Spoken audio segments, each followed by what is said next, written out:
किसी को अगर हमारे को संदेश भेजना है, मन ही मन, हम यहाँ बैठे हैं, वह व्यक्ति हमसे बहुत दूर है, 1000 किलोमीटर, चाहे 1 किलोमीटर। अब या ये भी हो सकता है एक सिचुएशन की व्यक्ति हमारे साथ हमारे कमरे में ही बैठा है, परंतु हम उसको नहीं बोल सकते क्योंकि वो व्यक्ति क्रोधी है, हमारी बात मानता नहीं है। अब मन ही मन अगर हमारे को उसको एक संदेश भेजना है, कैसे भेजें? क्या पॉसिबल है? 100% पॉसिबल है, 3 दिन में काम करता है, मैं बताऊंगा आपको। और दूसरी बात, किसी के मन में क्या चल रहा है वह अगर हमें जानना हो तो हम क्या जान सकते हैं? जान सकते हैं, 100% जान सकते हैं। मैं भी जान सकता हूं, आप भी जान सकते हैं। एक बार की बात, मैं ये दोनों चीजें आपको बताता हूं, उससे पहले मैं एक छोटी सी घटना बताता हूं। उस घटना के अंदर ही ये बात छुपी हुई है, सत्य घटना। एक बार एक किसी जंगल था, मेरे को एग्जैक्टली वो जंगल का नाम नहीं पता, हमारे हिंदुस्तान में था, भारत में।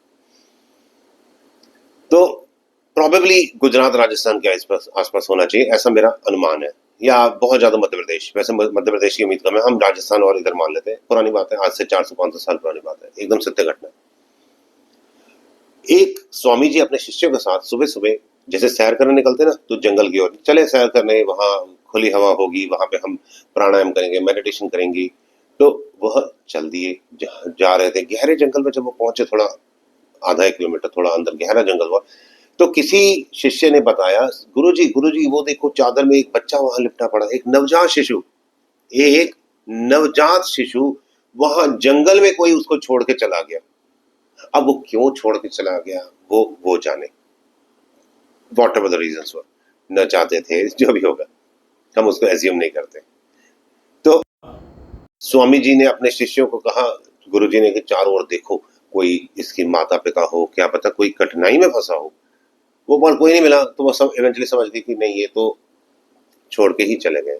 तो उन्होंने कहा ठीक है, जो नारायण की कृपा, और उस बच्चे का नाम रख दिया नारायण, गोदी में उठा के अपने आश्रम ले आए।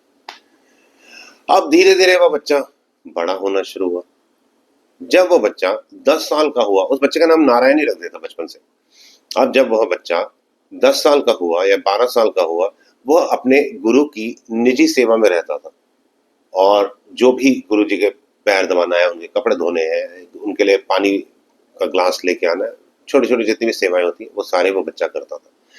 तो एक दिन रात का समय था, गुरु जी अपने जो आसन पे लेटे हुए थे, सोने की तैयारी कर रहे थे, और बच्चा पैर दबा रहा था।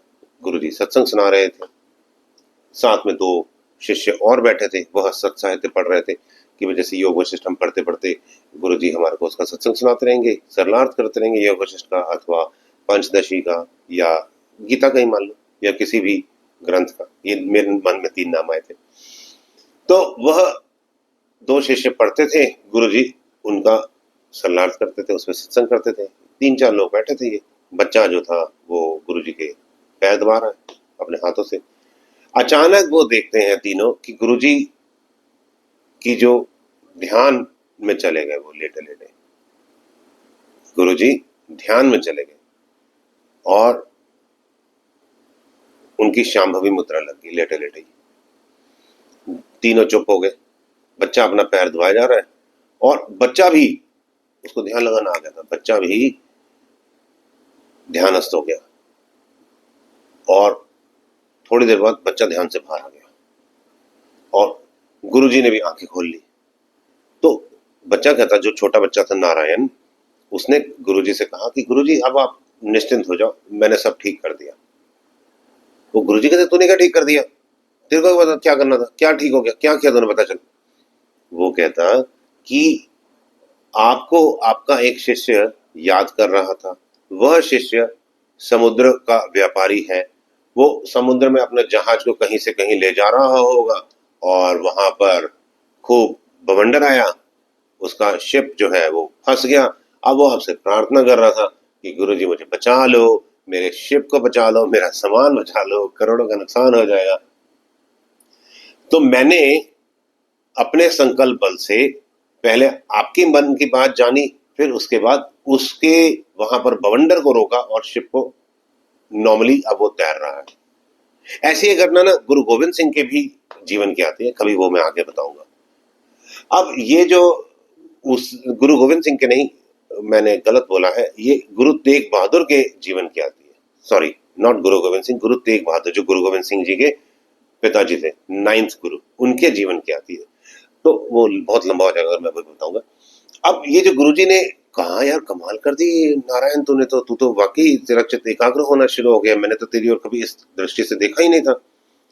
तूने मेरी नाभि की बात जानी, इसलिए आज से तेरा नाम नारायण नहीं नाभाजी है। नाभाजी महाराज तेरा नाम है। और तू अब इधर उधर के जगहों पर अपने चित्त को एकाग्र ना कर। अब तू जितने भी संत भक्त हो गए उनकी किताबें देख, उनके चित्र देख और उस पे चित्त को एकाग्र करके उनकी पूरी जीवनी को अपने मन में ग्रहण कर और किताब में लिख। तो उस बच्चे ने नाभाजी महाराज, नारायण से नाभाजी महाराज बने हुए बच्चे ने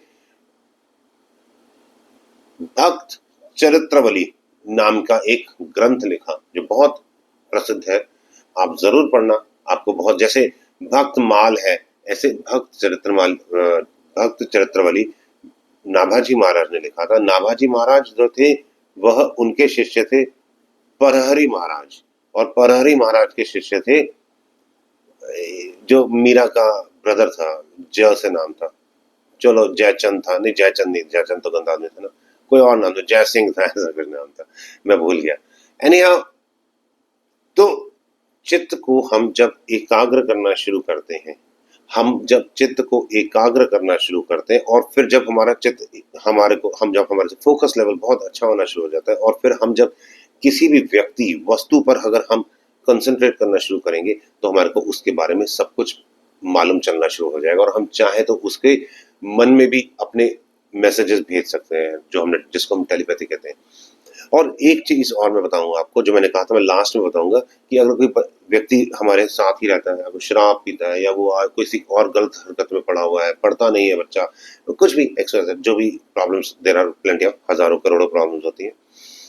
अब हमारे को ना एकाग्रता आती है, हमारे को कोई धारणा शक्ति आती है। अब हमने क्या करना है, वो व्यक्ति जहां पर भी बैठा ना, उसके पीछे जाके खड़े हो जाओ, और जहां ये सहस्त्रधार चक्र होता है, जहां पर हम ये क्राउन चक्र, जहां पंडित जी चोटी रखते हैं एक लंबी सी सुंदर सी, वो उस स्थान को देखते रहो, कॉन्टिन्यूसली पूरा कंसंट्रेट करते रहो। मानो उस आदमी का नाम है मोहन और वो शराब पीता है, तो उसको बोलो, मोहन शराब गंदी चीज है, मोहन शराब गंदी चीज है, कंसंट्रेट उस जगह पर कंसंट्रेट कर दो, मोहन शराब गंदी चीज है।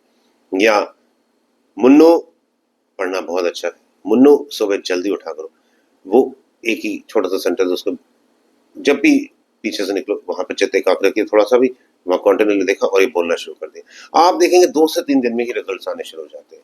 करके देखें, बहुत लाभ होगा।